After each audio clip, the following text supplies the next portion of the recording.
When most people think of outlaw motorcycle clubs, one name dominates the imagination: the Hells Angels. But buried beneath that familiar legend is another brotherhood, older, colder, and in many ways more ruthless. A club that doesn't just reject the rules of society, but openly weaponizes that rejection. A club accused of treating women not as partners, but as property. This is the story of the Outlaws Motorcycle Club and how they carved power out of brutality. So how did a group this savage rise to the top of a world already filled with violence? Are they truly more feared than the Hells Angels? And is the whispered allegation that they profited from exploiting their own wives fact, myth, or something even darker? To understand that, we have to go all the way back to where it began. The Outlaws Motorcycle Club was born in 1935 inside Matilda's Bar on Old Route 66 in McCook, Illinois. Back then, they weren't global predators or 1% icons. They were simply the McCook Outlaws Motorcycle Club, local riders, not yet marked by the infamy that would define them. The 1% identity hadn't even entered biker culture yet.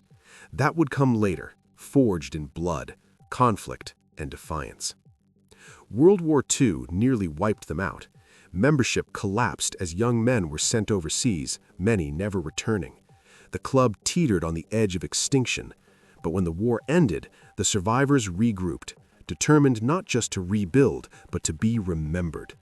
In 1946, they staged a post-war event at Soldier Field in Chicago, a bold move meant to reignite interest and pull new blood into the club. It worked. Numbers grew. Momentum returned. And at this stage, something important still remained intact. Their women were treated as partners, not assets. That wouldn't last. In the mid-1950s, everything changed. The Outlaws moved their base from McCook into Chicago, a city harder, louder, and far less forgiving. With that move came a deliberate transformation.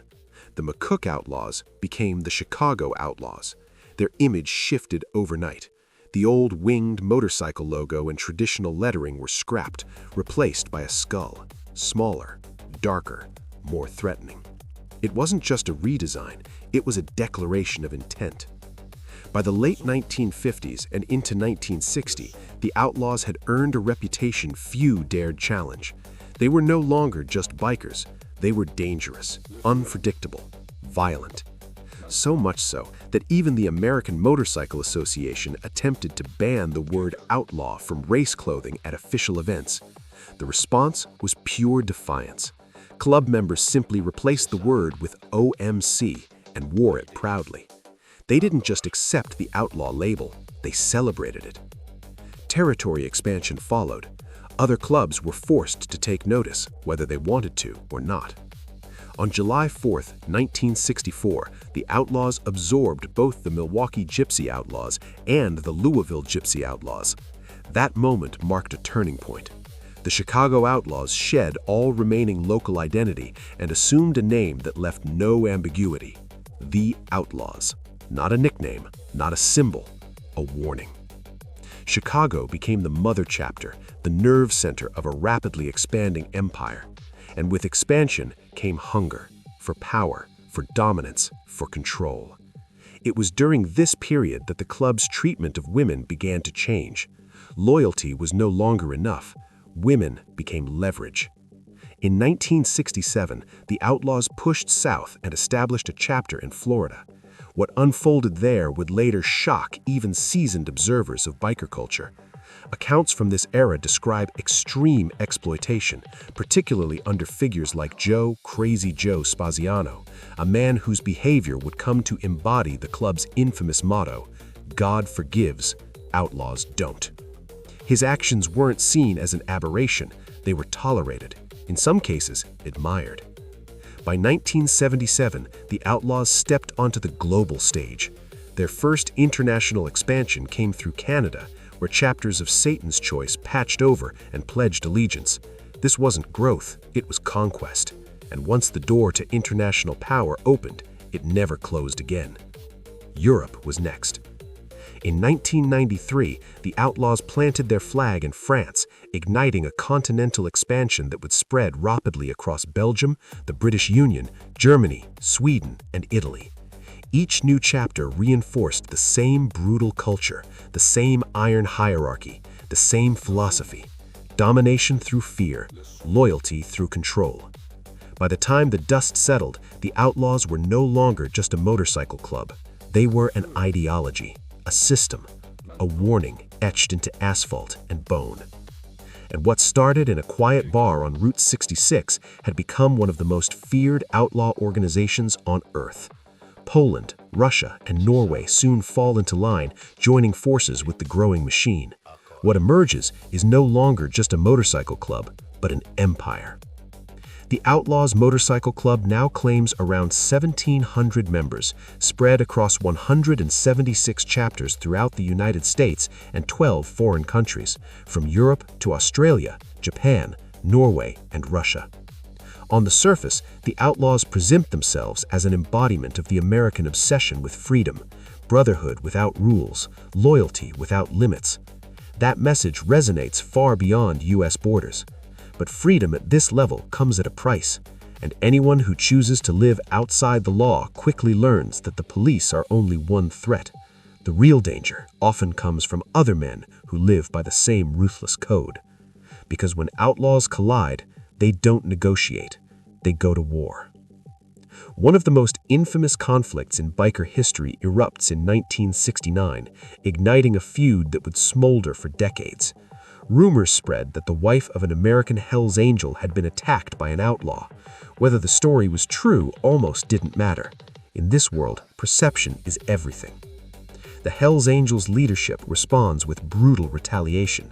An outlaw member is tracked down and beaten so savagely he is left barely alive. The response is swift and merciless. Soon after, 3 Hells Angels are murdered, their bodies dumped into a quarry in Florida like discarded trash. That single act pours gasoline on the fire that never truly goes out. From that moment forward, the rivalry between the Outlaws and the Hells Angels spread across continents, following every new chapter, every new patchover, every expansion into fresh territory. Fast forward to 1987. Both British wings of the rival clubs want to hold their annual gatherings.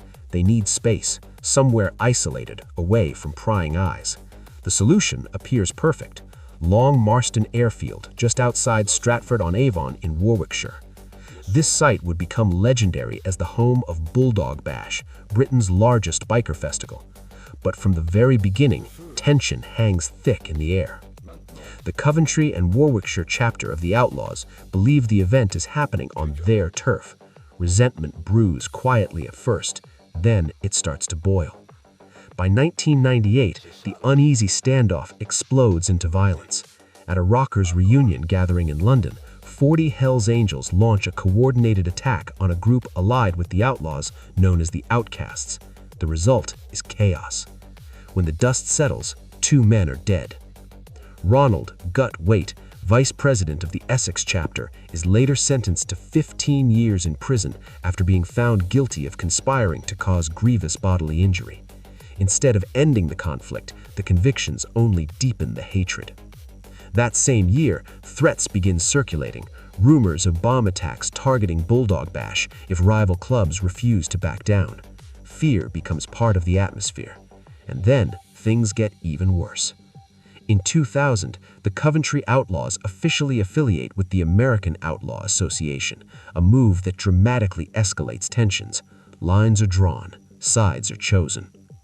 By August 2001, the biker world is on edge. The feud had lasted decades, but now it feels dangerously close to boiling over. Then it happens.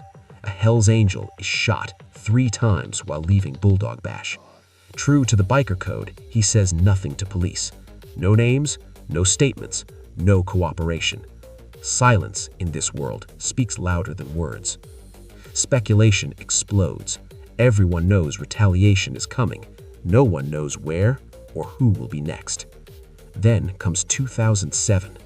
It's a sweltering summer Sunday on a British motorway. Jerry Tobin, just 35 years old, is riding home from Bulldog Bash when his journey ends forever. Later, investigators discover bullet holes in his leathers. He had been executed on the road. The killing sends shockwaves through the global biker community. The main suspect, Sean Crichton, is eventually charged with Tobin's murder. At first, it appears he's willing to take full responsibility, perhaps even protect others by taking the fall alone. But the plan unravels. 6 other men are convicted alongside him. Some claim Crichton talked. Others insist the truth is far darker. What no one disputes is this: the murder signals something ominous. Many believe it marks the beginning of open war. And they're not wrong. Soon after, reports of violence ripple across Europe. One of the most severe incidents occurs in Scandinavia, where an outlaw's clubhouse is attacked, leaving 1 man dead. Britain sees its own wave of retaliatory